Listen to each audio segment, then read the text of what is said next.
ಚಿನ್ನಿ, mummy, ಅಜ್ಜ, ಅಜ್ಜಿ, ನೀವೇನು ಎಲ್ಲರೂ ಇಲ್ಲಿಗೆ ಬಂದಿರಿ? ಮಮ್ಮಿ, ನಾನು ನಿಮ್ಮ ಜೊತೆ ಬರೋದಿಲ್ಲ, ನಾ ಡ್ಯಾಡಿ ಜೊತೆನೇ ಇರ್ತೀನಿ. ನೀವು ನನ್ನನ್ನು ಕರ್ಕೊಂಡು ಹೋಗಕ್ಕೆ ಬಂದಿದ್ರೆ ನಾನು ನಿಮ್ಮ ಜೊತೆ ಬರೋದಿಲ್ಲಪ್ಪ. ಡ್ಯಾಡಿ, ನೀವು ನನ್ನನ್ನು ಇವ್ರ ಜೊತೆ ಕೊಟ್ಟು ಕಳಿಸ್ಬೇಡಿ, ನಾನು ನಿಮ್ಮ ಜೊತೆನೇ ಇರ್ತೀನಿ ಡ್ಯಾಡಿ. ನಾನು ಎಲ್ಲೂ ಹೋಗಲ್ಲ ನಿಮ್ಮನ್ನು ಬಿಟ್ಟು. ಪ್ಲೀಸ್ ಡ್ಯಾಡಿ, ನನ್ನನ್ನು ಎಲ್ಲೂ ಕಳಿಸ್ಬೇಡಿ ನೀವು. ಅಯ್ಯೋ ಚಿನ್ನಿ, ಇವರೆಲ್ಲರೂ ನಿನ್ನನ್ನು ಕರ್ಕೊಂಡು ಹೋಗೋದಕ್ಕೆ ಬಂದಿಲ್ಲ, ನಿಮ್ಮ ಮಮ್ಮಿ ಇಲ್ಲೇ ಇರೋದಕ್ಕೆ ಬಂದಿದ್ದಾಳೆ. ಹಾಂ, ನಿಜವಾಗ್ಲೂ ಡ್ಯಾಡಿ? ನಿಜವಾಗ್ಲೂ. ಬೇಕಾದ್ರೆ ನಿಮ್ಮ ಮಮ್ಮಿನೇ ಕೇಳು. ಮಮ್ಮಿ, ನೀನು ಡ್ಯಾಡಿನ ಕ್ಷಮಿಸ್ಬಿಟ್ಟಿಯಾ? ಇನ್ಮೇಲೆ ನಾನು ನೀನು ಡ್ಯಾಡಿ ಜೊತೆನೇ ಇರ್ಬೋದಾ? ಹ್ಞೂ ಚಿನ್ನಿ, ಇನ್ಮೇಲೆ ನಾನು ನೀನು ಡ್ಯಾಡಿ 3 ಜನ ಇದೇ ಮನೆಯಲ್ಲಿನೇ ಇರೋದು. ನಿನಗೆ ಖುಷಿ ತಾನೇ? ಇನ್ಮೇಲೆ ನಾನು ಡ್ಯಾಡಿ ಒಟ್ಟಿಗೆ ಇರ್ತೀವಿ, ನಾವಿಬ್ಬರು ಬೇರೆ ಬೇರೆ ಇರೋದಿಲ್ಲ, ಸರಿನಾ? ಏ, ಡ್ಯಾಡಿ ಮಮ್ಮಿ ಒಂದಾದ್ರು. ಏ, ನನಗಂತೂ ಭಾಳ ಖುಷಿ ಆಗ್ತಾ ಇದೆ. ನಾ ಇನ್ಮೇಲೆ ನಮ್ಮ ಡ್ಯಾಡಿ ಜೊತೆ ಆಟ ಆಡ್ಬೋದು, ಊಟ ಮಾಡ್ಬೋದು, ಟಿ ವಿ ನೋಡ್ಬೋದು, ಎಲ್ಲ ಮಾಡ್ಬೋದು. ಖುಷಿ ತಾನೆ ನಿನಗೆ? ಫುಲ್ ಖುಷಿ ಮಮ್ಮಿ. ಅಬ್ಬ, ನನ್ನ ಮೊಮ್ಮಗಳು, ನನ್ನ ಮಗಳು, ನಮ್ಮ ಅಳಿಯಂದ್ರು ಎಲ್ಲರೂ ಒಟ್ಟಿಗೆ ಇರೋದನ್ನು ನೋಡಿ ನನಗಂತೂ ಭಾಳ ಖುಷಿ ಆಗ್ತಾ ಇದೆಯಪ್ಪ. ಇಷ್ಟು ದಿನ ನನ್ನ ಮೊಮ್ಮಗಳು ನೋಡಿ ನನಗೆ ಒಂಥರ ಅನಿಸ್ತಿತ್ತು, ಪಾಪ ತಂದೆ ಪ್ರೀತಿನೇ ಸಿಗ್ತಾ ಇಲ್ಲಲ್ಲ ಇಷ್ಟು ಸಣ್ಣ ಹುಡುಗಿಗೆ ಅಂತ. ಅಬ್ಬ, ಇನ್ಮೇಲೆ ಆ ಕೊರಗು ಏನೂ ಇಲ್ಲ ನನಗಂತೂ. ಇನ್ಮೇಲೆ ಆರಾಮ್ ನೆಮ್ಮದಿಯಾಗಿರ್ಬೋದು. ಅಳಿಯಂದ್ರೆ ನೀವು, ನನ್ನ ಮಗಳು, ಆಮೇಲೆ ನಿಮ್ಮ ಮಗಳು ಆರಾಮಾಗಿ ಖುಷಿಯಾಗಿರ್ರಿ.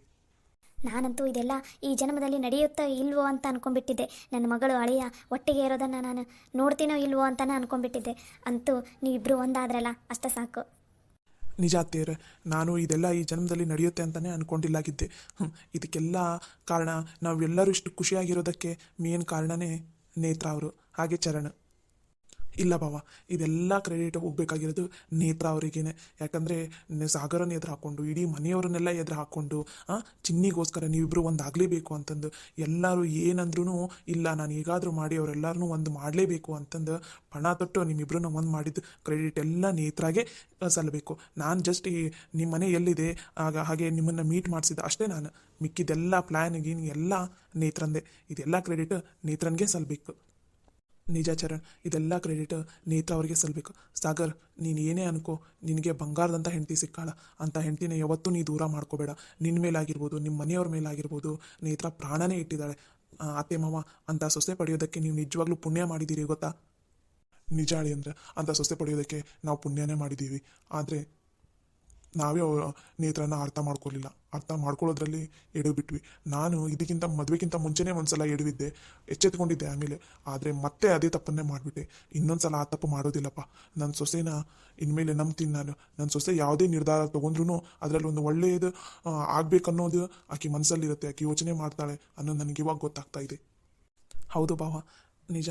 ನೇತ್ರ ಅವರು ತುಂಬ ಒಳ್ಳೆಯವರು. ನಮ್ಮ ಡ್ಯಾಡಿ ಮಮ್ಮಿ ಪುಣ್ಯ ಮಾಡಿದ್ದಾರೆ. ಒಳ್ಳೆಯ ಅಳಿಯಾನೂ ಸಿಕ್ಕಿದ್ದಾರೆ ನಮ್ಮ ಮನೆಗೆ, ಹಾಗೆ ಒಳ್ಳೆಯ ಸೊಸೆನೂ ಸಿಕ್ಕಿದ್ದಾರೆ. ಹೌದು ಸಾಗರ್, ನೀನೇನು ಹೇಳಿದೆಯಲ್ಲ ಅದು ನಿಜ ನೋಡು. ನಾನು ಮೊದಲು ನೇತ್ರ ಅಕ್ಕನಿಗೆ ಥ್ಯಾಂಕ್ಸ್ ಹೇಳಬೇಕು. ಯಾಕಂದರೆ ನೇತ್ರ ಅಕ್ಕ ಕೊಟ್ಟ ಮಾತಿನಂಗೆ ನಿಮ್ಮಿಬ್ಬರೂ ಒಂದು ಮಾಡಿದ್ದಾಳೆ. ನಾ ಅದಕ್ಕೆ ನೇತ್ರ ಅಕ್ಕಗೆ ದೊಡ್ಡ ಥ್ಯಾಂಕ್ಸ್ ಹೇಳ್ತೀನಿ. ಅಂದಂಗೆ ಭಾವ, ನೇತ್ರ ಅವರಲ್ಲಿ ಕಾಣಿಸ್ತಾನೆ ಇಲ್ಲಲ್ಲ. ಇನ್ನೂ ನೇತ್ರಾಗ ನಮ್ಮ ಮೇಲೆ ಕೋಪ ಇದೆ ಅಂತ ಅನಿಸುತ್ತೆ. ಅಳಿಯಂದ್ರೆ ನೇತ್ರಾನು ಇಲ್ಲಿಗೆ ಬಂದಿದ್ದಾಳೆ ಅಂತ ಅನಿಸುತ್ತೆ. ಇನ್ನು ಇಲ್ಲಿಗೆ ಬಂದಿರ್ತಾಳೆ. ದಯವಿಟ್ಟು ಎಲ್ಲಿದ್ದಾಳೆ ಕರೀತೀರಾ? ಹೌದು ರೀ, ನಾನು ನೇತ್ರ ಹತ್ರ ಕ್ಷಮೆ ಕೇಳಬೇಕು. ನೇತ್ರ ಇಷ್ಟೆಲ್ಲ ನನಗೆ ತಿಳಿಸಿ ಹೇಳಿದ್ರು, ನಾನು ಅರ್ಥನೇ ಮಾಡ್ಕೊಳ್ಳಿಲ್ಲ. ಅದಕ್ಕೆ ನಾನೇ ಫಸ್ಟ್ ನೇತ್ರಾಗೆ ಸಾರಿ ಕೇಳಬೇಕು. ಎಲ್ಲಿದ್ದಾಳೆ ಕರೀರಿ.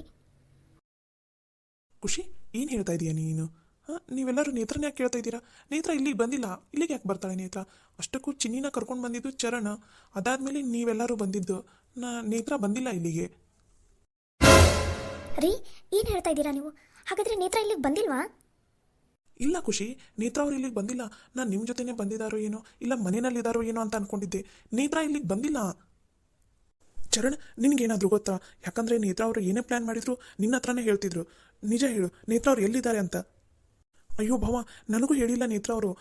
ನಿಜ ಹೇಳಬೇಕಂದ್ರೆ ಚಿನ್ನಿನ ನೀನು ನಿಮ್ಮ ಭಾವ ಹತ್ರ ಕರ್ಕೊಂಡು ಹೋಗಿರು, ಅಲ್ಲೇ ಇರಲಿ. ಇವರಿಗೆಲ್ಲ ಒಂದು ಸ್ವಲ್ಪ ಗೊತ್ತಾಗೋವರೆಗೂ, ಅಂದರೆ ನಿಮ್ಮ ವ್ಯಾಲ್ಯೂವು ಚಿನ್ನಿ ವ್ಯಾಲ್ಯೂವು ಗೊತ್ತಾಗೋವರೆಗೂ ಸದ್ಯಕ್ಕೆ ಚಿನ್ನಿ ಭಾವ ಅವ್ರ ಮನೆಯಲ್ಲಿನೇ ಇರಲಿ ಅಂತ ಹೇಳಿ ನನ್ನನ್ನು ಚಿನ್ನಿಗೆಯನ್ನು ಇಲ್ಲಿ ಕಳಿಸಿದ್ರು ಅಷ್ಟೇ. ಅದನ್ನು ಬಿಟ್ಟರೆ ನೇತ್ರ ಅವರು ಎಲ್ಲಿದ್ದಾರೆ, ಎಲ್ಲಿ ಹೋಗ್ತಾರೆ, ಅದೇನು ನನ್ನ ಹತ್ರ ಹೇಳಿಲ್ಲ. ಅಯ್ಯೋ ದೇವ್ರಿ, ಇದೇನಿದು? ನಮ್ಮ ಮನೆಯಲ್ಲಿ ಒಂದು ಸಮಸ್ಯೆ ಬಗೆಹರಿತು ಅಂತ ಅನ್ನೋಷ್ಟೇ ಇಲ್ಲರಿ, ಇನ್ನೊಂದು ಸಮಸ್ಯೆ ಬಂತಲ್ಲ. ನೇತ್ರ ಎಲ್ಲಿ ಹೋಗಿದ್ದಾಳೆ ಏನು? ಸಾಗರ್, ನೀವು ಫೋನ್ ಆದರೂ ಮಾಡು ನೇತ್ರಾಗೆ.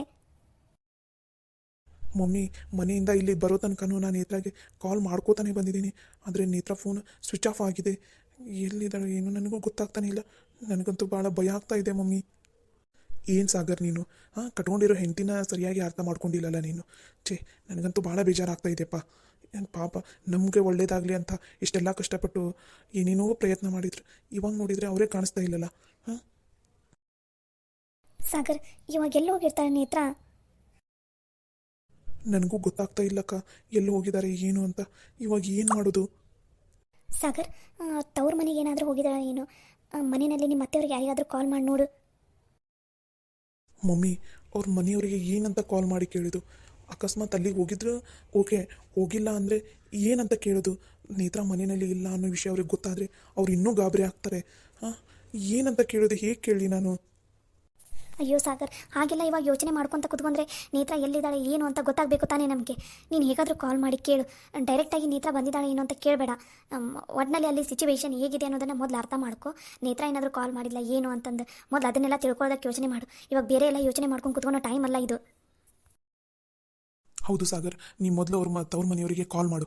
ಮೊದಲು ನೀ ಮಾತಾಡು, ಅಲ್ಲಿ ಸಿಚುವೇಶನ್ ಏನು ಎಂತ ಅಂತ ತಿಳ್ಕೊಂಡು ನೇತ್ರ ಅವ್ರು ಏನಾದರೂ ಕಾಲ್ ಮಾಡಿದ್ರಾ ಅಂತ ಏನಾದರೂ ಒಂದು ಕೇಳಿ ತಿಳ್ಕೊ. ಅಲ್ಲಿ ನೇತ್ರ ಇದ್ದಾಳಾ ಇಲ್ವಾ ಅಷ್ಟೇ ಮೊದಲು ತಿಳ್ಕೊ ನೀನು. ಮಿಕ್ಕಿದ ಆಮೇಲೆ ಯೋಚನೆ ಮಾಡಿದ್ರಾಯ್ತು. ಹೌದು ಸಾಗರ್, ನೇತ್ರ ಅಕಸ್ಮಾತ್ ಅಲ್ಲಿಗೆ ಹೋಗಿರ್ಬೋದು. ಹೋದ್ರೆ ಅಲ್ಲೇ ಹೋಗಿರ್ತಾರೆ, ಮತ್ತೆಲ್ಲಿ ಹೋಗಿರ್ತಾರೆ ನೀನೇ ಹೇಳು. ಮತ್ತೆ ಯಾರೂ ಪರಿಚಯನೂ ಇಲ್ಲ. ನೀನು ಕಾಲ್ ಮಾಡು ಮೊದಲು, ತಿಳ್ಕೊಳೋಣ. ಅಕಸ್ಮಾತ್ ಒಂದು ವೇಳೆ ನೇತ್ರ ಏನಾದರೂ ತವ್ರ ಮನೆಗೆ ಹೋಗಿದ್ರೆ ನಾವೇ ಸರಿಯಾಗಿ ಈಗ ಜಸ್ಟ್ ಮಾತಾಡಿ ಅಲ್ಲಿಗೆ ಹೋಗಿ ಅವರಿಗೆಲ್ಲ ಇರೋ ವಿಷಯ ಎಲ್ಲನೂ ಹೇಳಿ ಸಮಾಧಾನ ಮಾಡಿ ನೇತ್ರನ ಕರ್ಕೊಂಡು ಬಂದ್ರಾಯ್ತು. ನೀವು ಮೊದಲು ಕಾಲ್ ಮಾಡು. ಸರಿ ಡ್ಯಾಡಿ, ಕಾಲ್ ಮಾಡು ಸಾಗರ್ ಬೇಗ.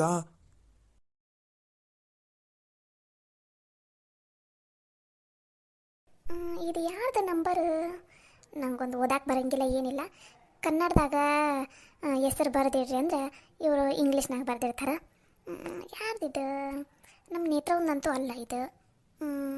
ಎತ್ತಂತಡಿ, ಎತ್ತಿದ್ರಲ್ಲ ಗೊತ್ತಾಗರಿ ಯಾರ್ದಂತಂದು. ಹಿಂಗೆ ಮೊಬೈಲ್ ಹಿಡ್ಕೊಂಡು ನಿಂತೆ ಅಂದ್ರೆ ಏನು ಗೊತ್ತಾಕೈತಿ? ಹಲೋ, ಯಾರು? ಹಲೋ ಅತ್ತೆರ, ನಾನು ರೀ ನಿಮ್ಮ ಅಳಿಯ ಸಾಗರ್ ಮಾತಾಡಕ್ಕೆ ಕುಂತಿದ್ದು. ಆರಾಮದಿರಿ? ಓ, ಅಳಿಯಂದ್ರೇನ್ರಿ? ಅಯ್ಯ, ಏನು ತಿಳ್ಕೊಬೇಡ್ರಿ. ನನಗೆ ಇದು ನಂಬರ್ ಗೊತ್ತಾಗಂಗಿಲ್ಲ ರೀ. ಅದು ಇಂಗ್ಲೀಷ್ ಚಾನಾಗ ಇದು ನಿಮ್ಮ ಹೆಸರು ಬರೆದಿರ್ತಾರಲ್ಲ, ಅದು ನಮ್ಗೆ ಓದಾಕೆ ಬರಂಗಿಲ್ಲ ರೀ. ಹಂಗೇನು ಗೊತ್ತಾಗಿಲ್ಲ ರೀ. ಮತ್ತೇನು ತಪ್ಪು ತಿಳ್ಕೊಳಕ್ಕೆ ಹೋಗ್ಬೇಡ್ರಿ ಅಳಿ ಅಂದ್ರೆ. ಅಯ್ಯೋ ಇಲ್ಲ ಅಲ್ರಿ ಅತ್ತೆರ, ಆರಾಮದಿರಲ್ಲ? ಮನೆಯಲ್ಲಿ ಎಲ್ಲರೂ ಆರಾಮದಾರಲ್ಲ? ಹ್ಞೂ ರೀ ಅಳಿ ಅಂದ್ರೆ, ನಾನು ಆರಾಮದೀನಿ, ಮನೆಯವ್ರೆಲ್ಲರೂ ಆರಾಮದಾರ ನೋಡ್ರಿ. ಅಂದಂಗೆ ನಿಮ್ಮ ಮನ್ಯಾಗ ಎಲ್ಲರೂ ಆರಾಮದಾರಲ್ರಿ? ಹಾಂ ರೀ ಅತ್ತೆರ, ನಮ್ಮ ಮನ್ಯಾಗೂ ಎಲ್ಲರೂ ಆರಾಮದಾರ. ಡ್ಯಾಡಿ, ಅತ್ತೆಯವರು ಮಾತು ವಾಯ್ಸ್ ಕೇಳಿದ್ರೆ ನೇತ್ರವ್ರು ಅಲ್ಲಿಗೆ ಹೋಗಿಲ್ಲ ಅಂತ ಅನ್ಸುತ್ತೆ. ಹೌದಾ?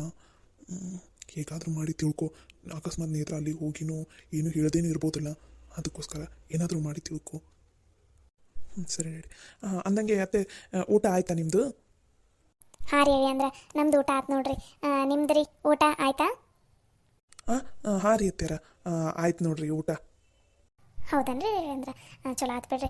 ಅಂದಂಗೆ ಆಗಲಿಂದ ಹಚ್ಚಾಕುಂತೀನಿ ರೀ ನೇತ್ರ ಒಂದು ಫೋನಿಗೆ ಸ್ವಿಚ್ ಆಪ್ ಅಂತ ಬರಾಕುಂತೈತಿ. ನೀವು ಮನೆಯಾಗಿದ್ದರೆ ಒಂದು ಸ್ವಲ್ಪ ನೇತ್ರನ ಕೈಯಾಗ ಫೋನ್ ಕೊಡ್ತೀರೇನ್ರಿ? ಮಾತಾಡಂಗಾಗೈತಿ. ಯಾಕೆ ಮಾತಾಡಬೇಕು ಅಂತ ಅನ್ಸಾಕುಂತೈತಿ. ಮುಂಜಾನೆ ಹಚ್ಚಿದ್ಲೆ ಬಿಡ್ರಿ ಆಕೆ, ಮಾತಾಡಿದ್ದೆ. ಈಗ ಒಂದು ತಾಸಿಂದ ಹಚ್ಚಾಕುಂತೀನಿ ನೋಡ್ರಿ ಫೋನ್. ಎತ್ತ ಒಳ್ಳೆ ಸ್ವಿಚ್ ಆಫ್ ಮಾಡಿ ಇಟ್ಕೊಂಡಾಳ ಏನು? ಅದು ಅತ್ತೆರ, ನಾನು ಈಗ ಊಟ ಎಲ್ಲ ಮುಗೀತಲ್ಲ, ಆಫೀಸ್ಗೆ ಹೋಗೋಕೆ ಕಾರ್ನಲ್ಲಿ ಅದೀನಿ ರೀ ಅತ್ತೆರ. ಬೇಕಾದ್ರೆ ನಾ ಈವ್ನಿಂಗ್ ಮನೆಗೆ ಹೋಗ್ತೀನಲ್ಲ, ಅವಾಗ ಫೋನ್ ಹಚ್ಕೊಡ್ತೀನಿ ತಗೋರಿ ಅತ್ತೆರ. ನೇತ್ರ ಆರಾಮದಾಳ ತಗೋರಿ, ನೀವೇನು ಚಿಂತೆ ಮಾಡಬೇಡ್ರಿ. ಅಯ್ಯೋ ಅಳಿ ಅಂದ್ರೆ, ನೇತ್ರವ ಇರೋದೆ ನಿಮ್ಮ ಮನ್ಯಾಗ, ನೀವು ನೇತ್ರವನ್ನ ಚಂದನತಂಗ ನೋಡ್ಕೋತೀರಿ. ನಮಗೆ ಗೊತ್ತೈತೆ ಬಿಡ್ರಿ ನೇತ್ರವ ಆರಾಮಿರ್ತಾಳ ಅಂತಂದು. ಅದು ಯಾಕೆ ಫೋನ್ ಸ್ವಿಚ್ ಆಫ್ ಅಂತ ಬಂತಲ್ಲ ಹಾಕಿದ್ದು, ಅದಕ್ಕೆ ಏನ ಅಂತ ಮಾತಾಡಿದ್ರಾಯ್ತಂತ ಹಚ್ಚಿದ್ದೆ ನೋಡ್ರಿ. ಸರಿ ತಗೋರಿ, ನೀವು ಆಫೀಸ್ಗೆಲ್ಲ ಹೋಗಿ ಬಂದು ಸಂಜೆ ಮುಂದೆ ಬರ್ತೀರಲ್ಲ ಮನೆಗೆ, ಅವಾಗ ಹಚ್ಕೊಡ್ರಿ, ಮಾತಾಡ್ತೀನಂತ. ಹಾಂ ಸರಿ ರೀ ಅತ್ತೆರ. ಅಂದಂಗೆ ನೇತ್ರವ ಯಾಕ್ರಿ ಫೋನನ್ನು ಸ್ವಿಚ್ ಆಫ್ ಮಾಡ್ಕೊಂಡಾಳ? ಅದು ಅತ್ತೆರ, ಅದು ನೇತ್ರನ ಫೋನ್ ಒಂದು ಸ್ವಲ್ಪ ಏನೋ ಪ್ರಾಬ್ಲಮ್ ಆದಂಗಿದೆ, ಅದಕ್ಕೆ ಅದು ಸ್ವಿಚ್ ಆಫ್ ಆಗ್ತಾ ಇದೆ ಒಂದು ಸ್ವಲ್ಪ ಪದೇ. ನಾನು ಈವ್ನಿಂಗ್ ಮನೆಗೆ ಹೋಗಿ ಕಾಲ್ ಮಾಡ್ತೀನಿ ಅಂತ ತಗೋರಿ ಅತ್ತೆರ, ನೀವೇನೋ ಟೆನ್ಷನ್ ಮಾಡ್ಕೋಬೇಡ್ರಿ. ಇಡ್ಲಾ ರೀ ಅತ್ತೆರ? ಹೌದಾ ರೀ? ಸರಿ ತಗೋರಿ ಅಳಿ ಅಂದ್ರೆ, ಸರಿ ಆಯ್ತು, ಇಡ್ರಿ. ಸಾಗರ್, ಏನಾಯ್ತು? ನೇತ್ರ ಅಲ್ಲಿದ್ದಾಳಂತ, ಹೋಗಿದ್ದಾಳಂತ ತವ್ರ ಮನೆಗೆ? ಇಲ್ಲ ಡ್ಯಾಡಿ, ನೇತ್ರ ತವ್ರ ಮನೆಗೂ ಹೋಗಿಲ್ಲ. ಹಾಗಾದರೆ ಎಲ್ಲಿ ಹೋಗಿದ್ದಾಳೆ ನೇತ್ರ? ಡ್ಯಾಡಿ ನನಗೆ ಯಾಕೋ ಭಾಳ ಭಯ ಆಗ್ತಾ ಇದೆ ಡ್ಯಾಡಿ. ನಾನು ಬೈದಿದ್ದಕ್ಕೆ ನೇತ್ರ ಏನಾದರೂ ಮಾಡ್ಕೊಂಡು ಬಿಟ್ಟಿದ್ದಾಳ ಏನು? ನನಗೆ ಭಯ ಆಗ್ತಾ ಇದೆ ಡ್ಯಾಡಿ. ಸಾಗರ್, ನೀನು ಆ ಥರ ಏನು ನೆಗೆಟಿವ್ ಆಗಿ ಯೋಚನೆ ಮಾಡೋದಕ್ಕೆ ಹೋಗಬೇಡ. ನೇತ್ರ ಅವರು ಧೈರ್ಯವಂತರು, ಆ ಥರ ಎಲ್ಲ ಏನೂ ಮಾಡ್ಕೊಳಲ್ಲ. ಅವರಿಗೆ ಮನಸ್ಸಿಗೆ ಬೇಜಾರಾಗಿದ್ದಕ್ಕೆ ಎಲ್ಲಿ ದೇವಸ್ಥಾನಕ್ಕೆ ಏನಾದರೂ ಹೋಗಿದ್ದಾರೇನೋ. ನಡ್ರಿ ಮೊದಲು ಎಲ್ಲ ದೇವಸ್ಥಾನನೂ ಪತ್ತೆ ಹಚ್ಚೋಣ. ಒಬ್ಬೊಬ್ಬರು ಒಂದೊಂದು ಕಡೆ ಹೋದ್ರೆ ಎಲ್ಲಾದರೂ ಸಿಕ್ಕೇ ಸಿಗ್ತಾರೆ. ಮೇ ಬಿ ಇಲ್ಲೇ ಎಲ್ಲೋ ಹೋಗಿರ್ಬೋದು ಅಷ್ಟೇ. ಭಾವ, ನೇತ್ರನ ನೋಡೋವರೆಗೂ ನನಗೆ ಸಮಾಧಾನನೇ ಆಗ್ತಾ ಇಲ್ಲ. ನಾನು ತಪ್ಪು ಮಾಡಿಬಿಟ್ಟೆ ನೇತ್ರ ನೀನು ಕೈ ಮಾಡಿ. ಅದಕ್ಕೆ ಸಾಗರ್, ಜೊತೆಯಲ್ಲಿರೋರನ್ನು ಮೊದಲು ಅರ್ಥ ಮಾಡ್ಕೋಬೇಕು. ಅವ್ರು ಏನು ಹೇಳ್ತಾ ಇದ್ದಾರೆ ಏನು ಅನ್ನೋದನ್ನು ಅರ್ಥ ಮಾಡಿಕೊಂಡು ಆಮೇಲೆ ನಾವು ಮಾತಾಡಬೇಕಾಗುತ್ತೆ. ಇವಾಗ ಅದನ್ನೆಲ್ಲ ಯೋಚನೆ ಮಾಡ್ಕೊಂಡು ಕೂತ್ಕೊಳ್ಳೋ ಟೈಮ್ ಅಲ್ಲ. ಬರ್ರಿ ಮೊದಲು ಎಲ್ಲ ಕಡೆ ಹುಡ್ಕೋಣ. ಒಬ್ಬೊಬ್ಬರು ಒಂದೊಂದು ಕಡೆ ಹೋದ್ರಾಯ್ತು. ಚರಣ್, ನೀನೊಂದು ಕಡೆ ಹೋಗು. ಸಾಗರ್, ನೀನೊಂದು ಕಡೆ ಹೋಗಿರು. ನಾನು ಮತ್ತು ಖುಷಿ ಒಂದು ಕಡೆ ಹೋಗಿ ಹುಡುಕ್ತೀವಿ. ಅತ್ತೆ ಮಾವ, ನೀವು ಚಿನ್ನೀನ ಕರ್ಕೊಂಡು ಮನೆಗೆ ಹೋಗಿರಿ. ನಾವು ಅಲ್ಲಿಗೆ ಬಂದುಬಿಡ್ತೀವಿ ಸೀದಾ. ಸರಿ ಹೇಳಿ ಅಂದರೆ